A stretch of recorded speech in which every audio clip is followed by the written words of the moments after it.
All right, hello everybody. Today we are looking at colonial modernity and modernization, and we are going to really probe into the meanings of these terms and look at the historical background and historical context in which we understand modernity and modernization, because I know that all you students understand what modernity or what it means to be modern or to modernize. You all instinctively know what that means, but if we dig deeper and go dig beyond the surface and really try to understand what these terms mean, what kind of implications that they have, and um, the historical roots for where they come from, especially when we look at Korean history, East Asian history for sure, but in particular Korean history, then we might be a little bit more careful when we use these terms and in the way that we throw these terms around. So before we do that, we need to look at, just very briefly, the motivating ideology behind colonization and this empire building project. So when we think about these former Western empires that from the 1500s that were going out and exploring different parts of the world and then were colonizing various parts. By the time we get to 1900, we see that major parts of the world have been colonized by these European empires. So in the 19th century, the British they were the largest empire in the world, and that's where we get that saying, that expression, the sun never sets on the British Empire. The second largest empire in the world was the French Empire, and then we have, towards the end of the 19th century, the consolidation of the Russian Empire. And as you can see from this map here, the Russians were able to finally consolidate this very difficult terrain up here in the north, and this meant that their empire spanned from Europe all the way into East Asia, and eventually became coterminous with Korea itself. So what was kind of the expansion of these colonial territories and these empires? We see eventually that there's a focus on Asia, and that these Western empires began to infiltrate into Asia, beginning with India and then into Southeast Asia, and trying to pick off pieces of China, the Qing dynasty. And so if we look at this map, and we see that most of Southeast Asia is colonized or occupied by these European imperial powers. And so if we take a look more closely at the types of colonies that were established, there are two types of colonies that the European empires formed. There were first colonies of settlement. So for example, the Spanish, earlier when they went out and they started colonizing large portions of South America and Mexico, they went in and they just eliminated the indigenous people, like they did to the Aztecs and the Incans. The British and the French, they used colonies of rule, and so they would go in and they would set up colonial administrations, re-existing or reorganizing the existing structures in order to facilitate their economic exploitation. And so we saw this is a picture or an illustration of British rule in India. So there are different types of colonies that these Western empires went in and set up. And when they did, they reorganized the labor force. And so these societies became fundamentally transformed because not only were they losing their resources and their traditional crafts and their heritage of their artistry, but they were organized into labor forces to work in the mines and the fields and the plantations, and this is all to feed the colonial machine because the fact of the matter is that colonialism is not something that is to benefit the colony, but it's really to benefit the empire. So the colony exists to benefit the empire. And the justification for going into someone else's territory and taking over it becomes known as the white man's burden.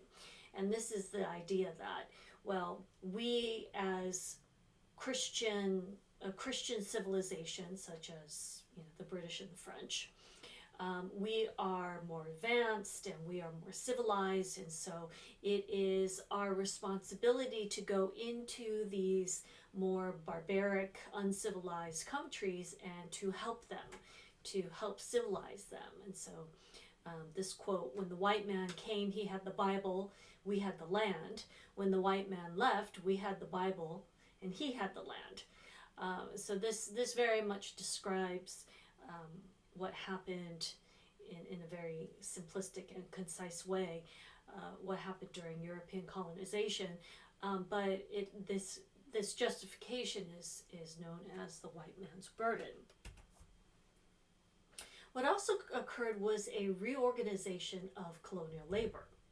So labor that was originally focused on producing and reproducing the local culture and local needs then becomes redirected and reorganized to fulfill the needs of the European Empire and the empire's urban and industrial needs. So, for example, this is an illustration of an opium factory. And the opium is being carefully wrapped and stored, and then it gets shipped out, and much of this opium was destined for China. All right, so the ruling ideology behind these colonization and behind developing the colonies and extracting the resources, one of the main driving factors is the idea of science, and science that fuels modernization.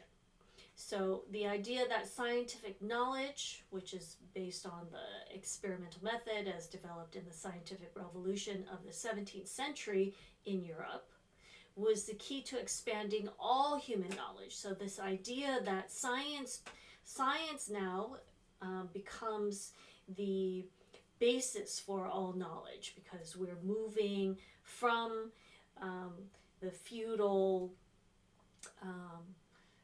tradition of faith-based knowledge, of tradition and mythology and religion, and moving towards something that is more rational and logical. And so this becomes known as science. And science, at the beginning of this modernization project, was believed to provide unequivocal and indisputable knowledge. So because science is based on experiments and on real life examination of natural phenomena, and it's not based on myth or superstition, this is indisputable knowledge. And so this is what is sort of driving this idea of what modernization is. Here you see an illustration of a chemistry class in Britain. And what then also comes out of this is this idea that science is universal. So regardless of time and place, the scientific theories apply universally and to every situation. And science in particular produces general laws that govern the entire universe without exception. So science, it's really science that becomes this new ideology and the new foundation for what is driving industrialization and modernization and increasing of efficiency. And this then leads to the idea of progress, the idea that we as human beings are capable of improving our conditions through science and through the application of technology, and that by doing this, our life will become better, we will become happier, and so the founding concepts of many social sciences are tied to the concept that science offers the possibilities of control, that we're able to control our environment and we're able to control our conditions, and that we as humans, with the scientific knowledge and scientific technology, are able to now take control of our destiny. And so all of these are inextricably tied to each other: science and development and progress and modernization. And this concept of progress becomes then tied to the view of economic growth, that progress means that we must economically develop and grow.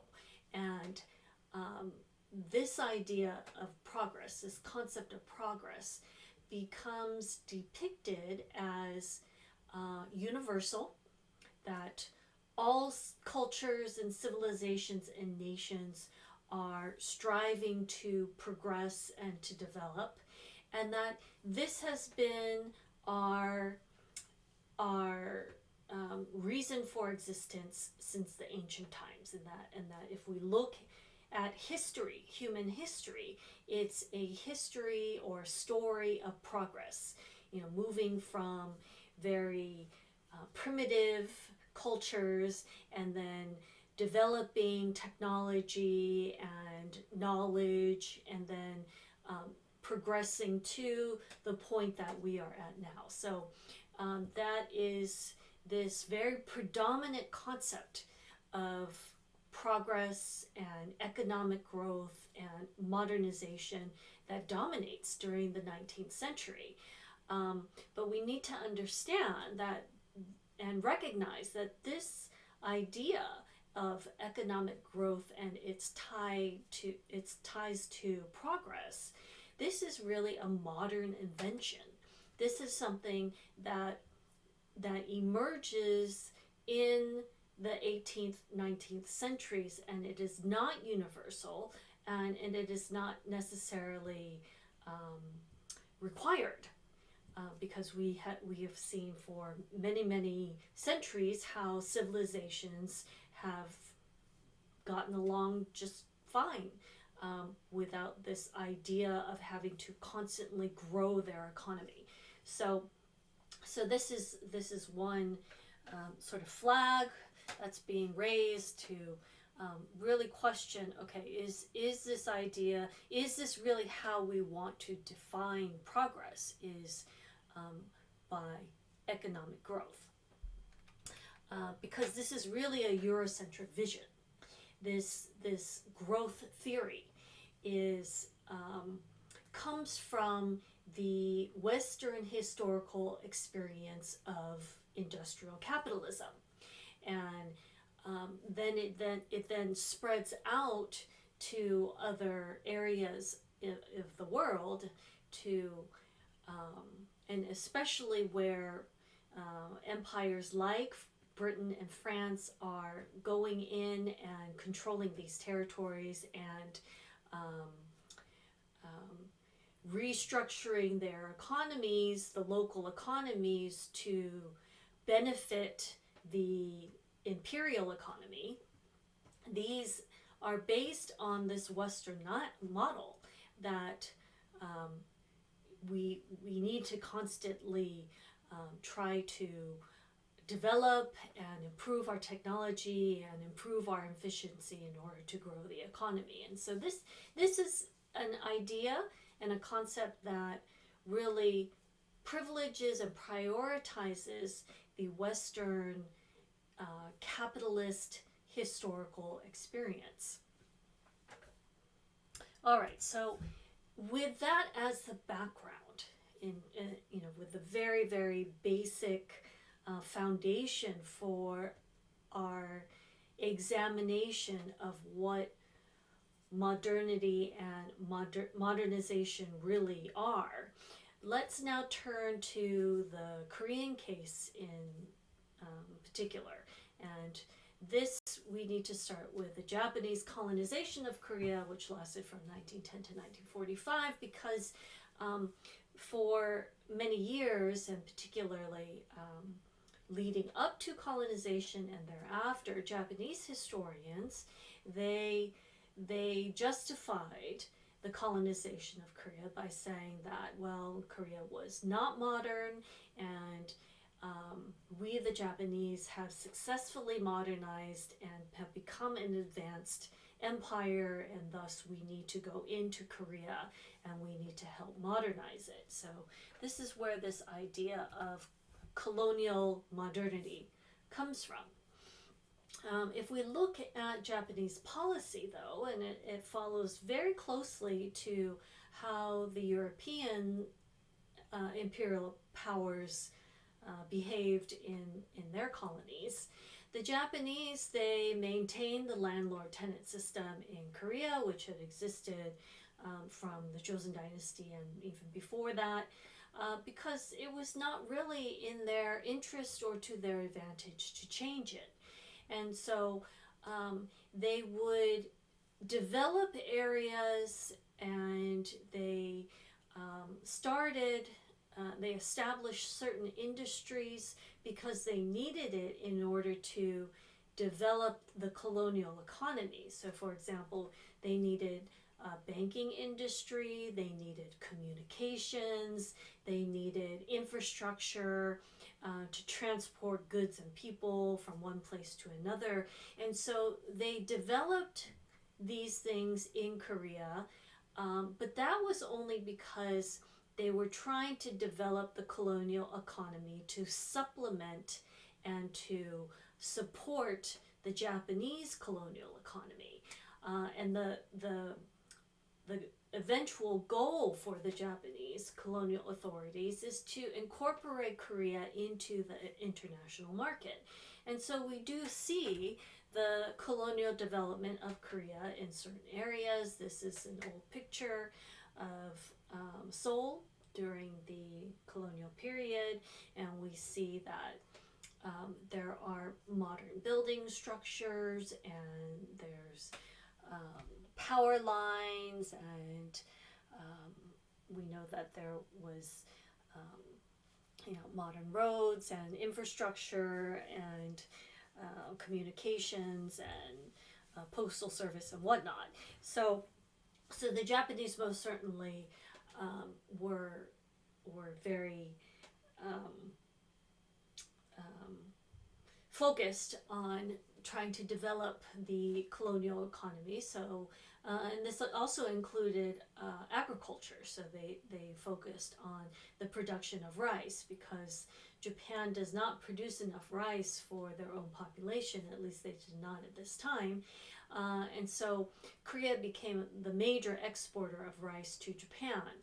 and most of the rice that was produced in Korea was then sent to Japan. And in fact, during the colonial period, Koreans didn't really eat white rice.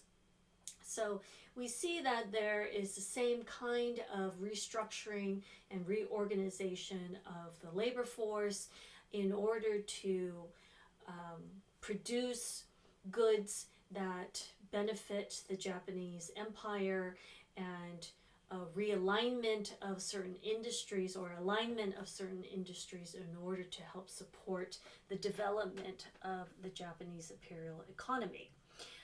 There was resistance to this.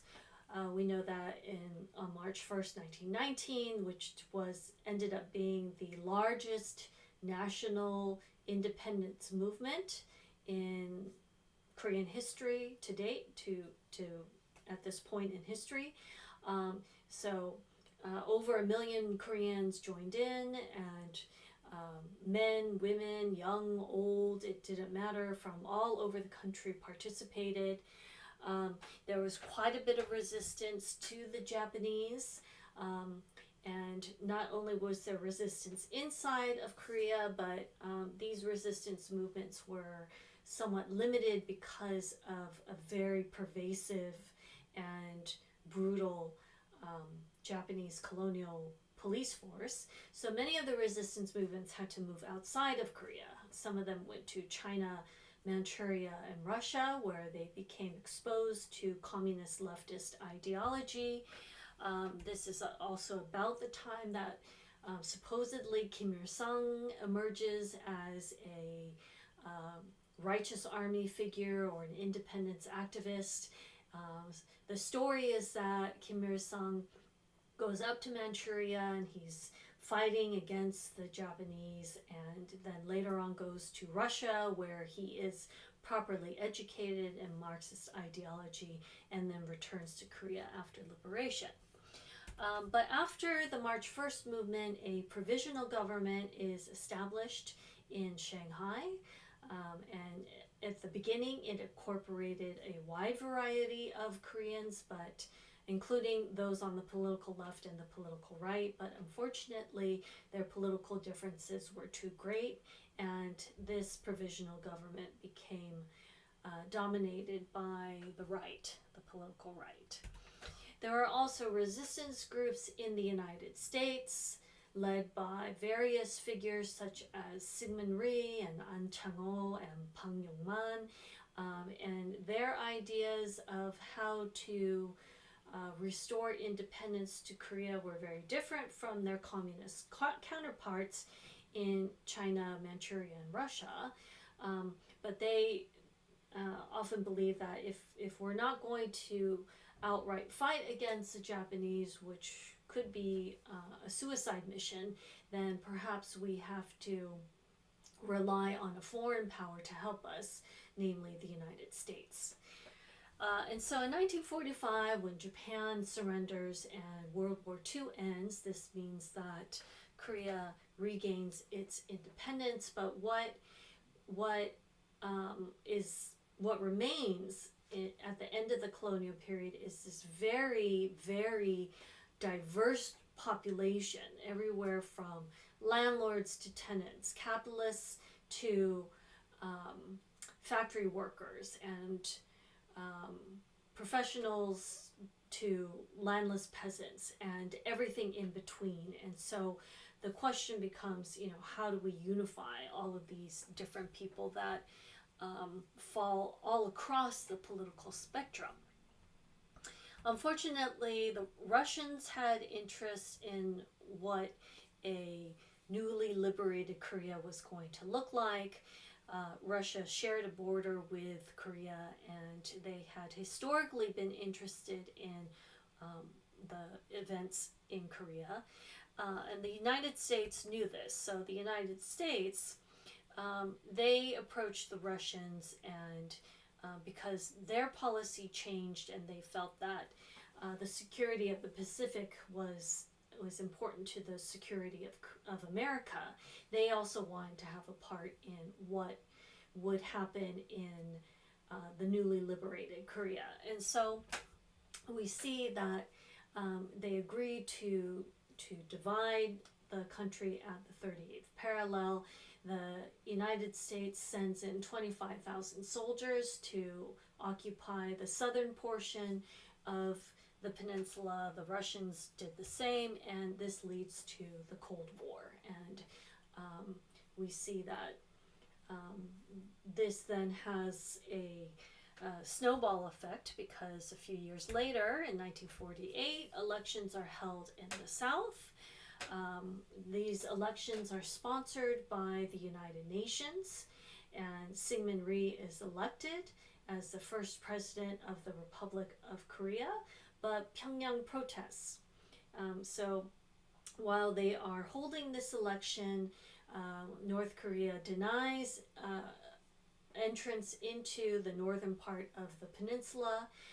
Basically, their attitude is, by what authority do you, the United Nations, have to come into our country and hold this election? This is something that we should be doing on our own. And so they did not recognize this as a legitimate election. They hold their own elections in August of the same year, where Kim Il-sung is elected as premier of the Democratic People's Republic. So now we have officially the establishment of two separate governments, two separate regimes.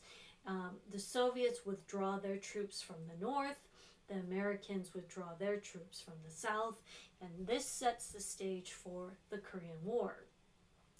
So we have 3 years of devastating Korean War. Finally, a truce is signed in July of 1953. This is not a peace treaty, but it is simply a ceasefire. A peace treaty has never been signed between the two countries, so we are technically still in a state of war. But the toll of the war was really extensive. Pyongyang was essentially, it was just left in ruins, and most of the arable land was devastated, and so we have, from after the Korean War, a very concerted effort to rebuild, to develop the two economies, and basically to try to outdo each other, and to modernize, and to become economically not only self-sufficient, but of some kind of status. And what we have seen in South Korea, which has been described as the miracle on the Han River, is really just staggering what South Korea has accomplished in a fairly short period of time.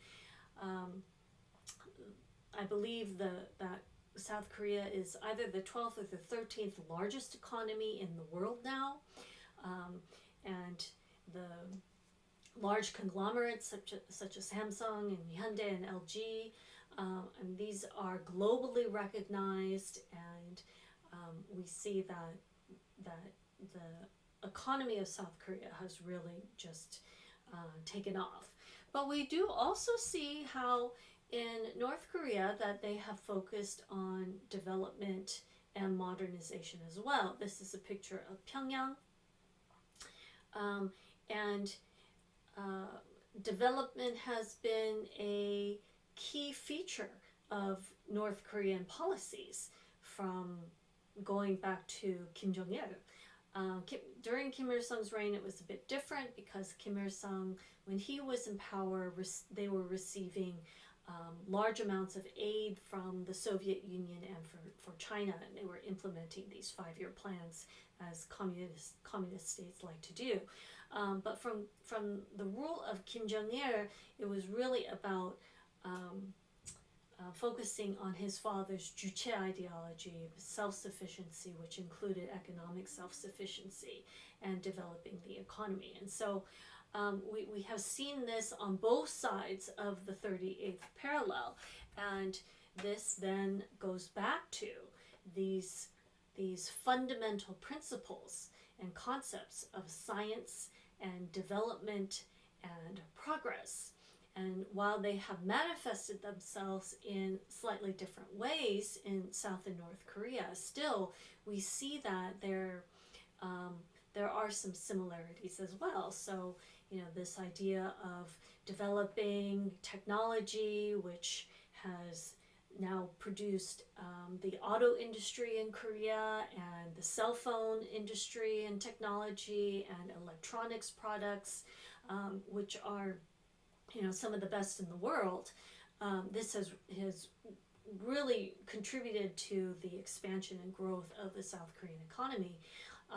On the North Korean side, whereas they have not been able to replicate that, they've been focusing on nuclear technology and on producing nuclear weapons. And so we do see that these fundamental principles are being applied on both sides of the 38th parallel.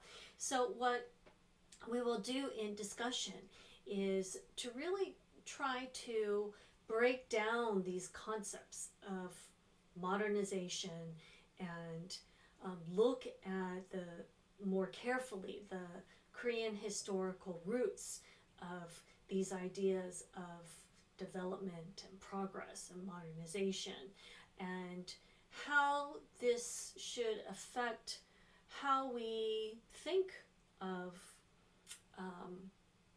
something like progress or development in contemporary times.